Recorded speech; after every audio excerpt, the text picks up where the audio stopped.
क्या भारतीय खेल अपने चरमोत्कर्ष की ओर बढ़ रहा है? भारतीय दल का 2023 एशियाई खेलों में प्रदर्शन इसी ओर संकेत करता है। आपने जो भी कर दिखाया है वो किसी बॉलीवुड पिक्चर से कम नहीं है। 107 पदक जीतना भारत के लिए असाधारण था, क्योंकि यह संख्या 2014 से लगभग दोगुनी है और 2018 के कंपैरिजन में 52% अधिक है।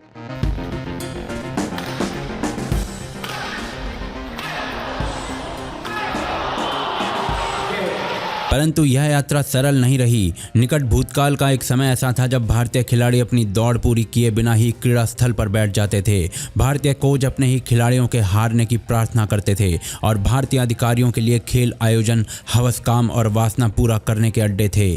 उस समय के जो लोग करने धरने वाले थे वे भी बदनाम हुए, देश भी बदनाम हुआ। लंबे समय तक भारत ने इसी प्रकार का व्यवहार झेला, परंतु आज भारत 2024 ओलंपिक्स में 50 मेडल्स के लक्ष्य के साथ चल रहा है और इसके लिए योजनाएं बनाई जा रही हैं। क्या ये लक्ष्य चीन की राह पकड़ते हुए बनाए गए हैं? चीन का प्रोजेक्ट 119 का विवरण देखते हुए यही प्रतीत होता है। Indians continued to break record and script history at the Asian Games 2023 for the 8th straight day. क्या कारण है भारत के अभूतपूर्व खेल प्रदर्शन का?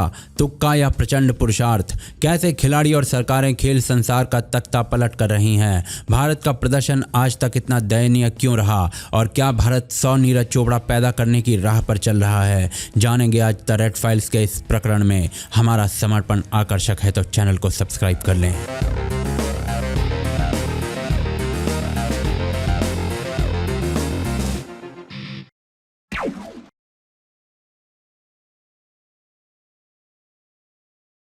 क्या भारत एक बड़ी खेल शक्ति बनने की ओर अग्रसर हो रहा है? इस प्रश्न का उत्तर भविष्य के गर्भ में है, परंतु यदि पूत के पांव पालने में दिखने वाली कहावत सत्य है तो 2023 में हुए एशियाई खेलों में भारत का प्रदर्शन एक बड़ा संकेत है। भारत ने कुल 107 पदक जीते हैं, जिसमें से 28 स्वर्ण, 38 रजत और 41 कांस्य पदक थे। यदि चीन से तुलना करें तो यह प्रदर्शन बुरा लगेगा, क्योंकि चीन ने 383 पदक जीते, जिसमें से 201 तो केवल स्वर्ण पदक थे।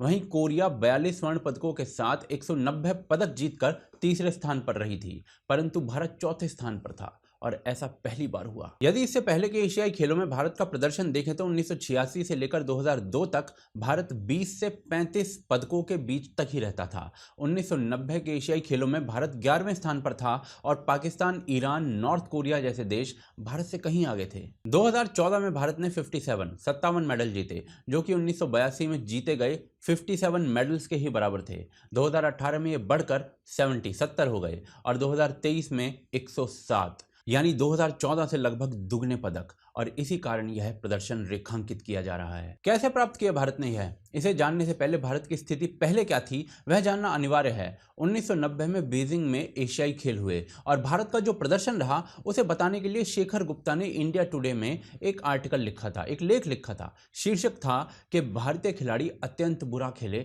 परंतु खेल अधिकारियों ने धुआं उठा दिया। लेख को जब पढ़ा गया तो पहली लाइन में ही चीनी ड्राइवर्स भारतीयों पर तंज कस रहे थे कि तुम बस कबड्डी खेलने के लायक हो, और जब ऐसा हुआ तो भारत के पत्रकारों ने अपने गले में से अपना आई कार्ड तक उतार दिया, जिससे किसी को पता न चले कि वो भारतीय हैं, वो शर्म से बच सकें। 1986 के एशियाई खेलों में पीटी उषा भारत की लाज बचा गई थी। 1990 के खेलों में पत्रकार लिखें क्या वो खोज रहे थे। केवल 27 देश प्रतिभागी थे और भारत 11वें स्थान पर था। कोई देश ऐसा नहीं था जिसके एथलीट्स 3 राउंड शेष रहते हुए दौड़ छोड़कर बैठ गए हों। किसी देश का धावक 800 मीटर की दौड़ में 20 मीटर पहले ही नहीं रुक गया था। कोई देश ऐसा नहीं था जिसके साइकिलिस्ट कंप्यूटराइज्ड रिजल्ट की सूची तक में नहीं आए, क्योंकि उनकी गति इतनी अधिक धीमी थी कि उसे रिकॉर्ड किया जाना भी मान्य नहीं था। इसी रिपोर्ट में आगे लिखा गया कि कैसे एक भारतीय दूसरे भारतीय के पदक न जीतने पर प्रसन्न था। उदाहरण के लिए 1500 मीटर के धावक बहादुर प्रसाद, जिन्होंने एक विदेशी कोच की मदद ली और उनके हारने पर भारतीय कोच प्रसन्न थे,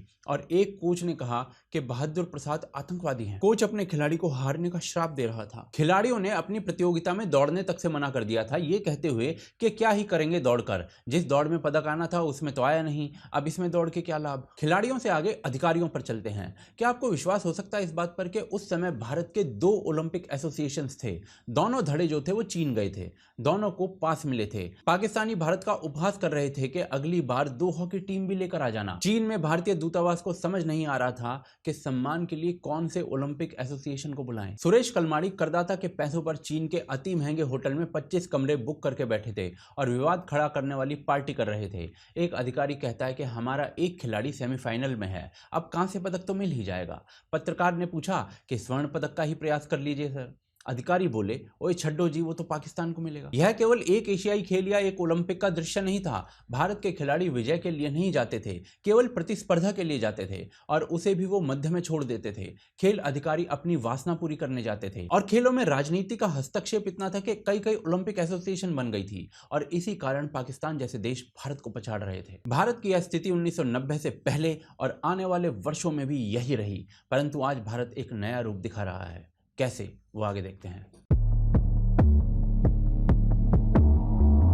2023 में चीन में हुए एशियाई खेल कोई तुक्का नहीं, बल्कि भारतीय खिलाड़ियों के अदम्य साहस का परिणाम है। भारत के अधिकांश पदक शूटिंग, एथलेटिक्स, कुश्ती, कबड्डी जैसे खेलों में आए। शूटिंग में अकेले 22 मेडल्स जीते हैं, जिसमें 7 गोल्ड थे। किसी भी प्रतिभागी देश ने इतने मेडल्स नहीं जीते। भारत यहां चीन को पटकनी दे रहा था। एथलेटिक्स में पहली बार भारत ने 29 पदक जीते।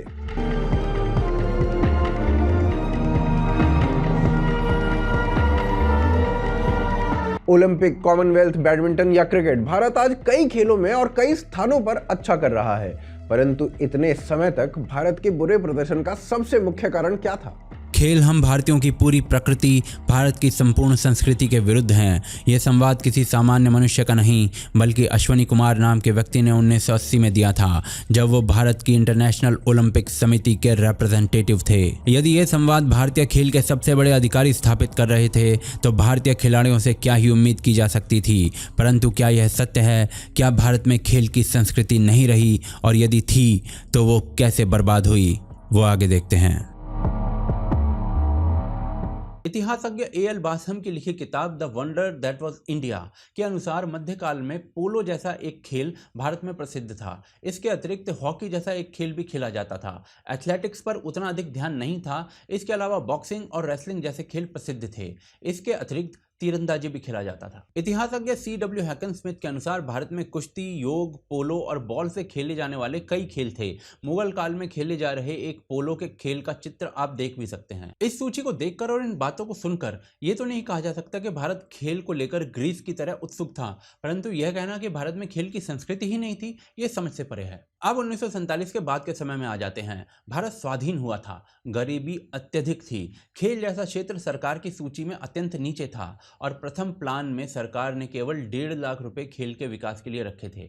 तीसरे प्लान तक आते आते ये 110 मिलियन हो गए। 1951 में भारत में एशियाई खेल हुए और नेहरू को खेलों की महत्ता समझ आई। 1951 में central advisory board of physical education बनाया गया और 1954 में all India council of sports, परंतु कोई भी स्पोर्ट्स मिनिस्ट्री नहीं बनाई गई। 1958 में स्पोर्ट्स एंड वेलफेयर डिपार्टमेंट बना और उसे शिक्षा मंत्री के नीचे डाल दिया गया, परंतु यह सब कार्य केवल समिति बनाने तक ही थे। 1960 में all India council of sports के हेड जयपाल सिंह ने कहा कि खेल में भारत की स्थिति प्रतिदिन और दयनीय होती जा रही है और बड़ी बात यह कि इसका कारण खेल संसार में बैठे कई लोग हैं। विजय मर्चेंट जैसे खिलाड़ियों ने लेख लिखकर कहा कि हमारी राजनीति में कितनी क्रिकेट है पता नहीं, पर हमारी क्रिकेट पूरी राजनीति से भरी हुई है। जब मिल्खा सिंह से इस स्थिति के बारे में पूछा गया तो उनका उत्तर भी यही था कि भारतीय खेलों से जब तक राजनीति हटेगी तब जाकर पदक आएंगे, क्योंकि इंटरनेशनल ओलंपिक कमेटी में अधिकांश राजनेता थे जिन पर भाई भतीजावाद और भ्रष्टाचार के गंभीर आरोप थे, और यह केवल नेहरू जी के समय नहीं था। 2010 में भारत में 35 नेशनल स्पोर्ट्स फेडरेशंस थी,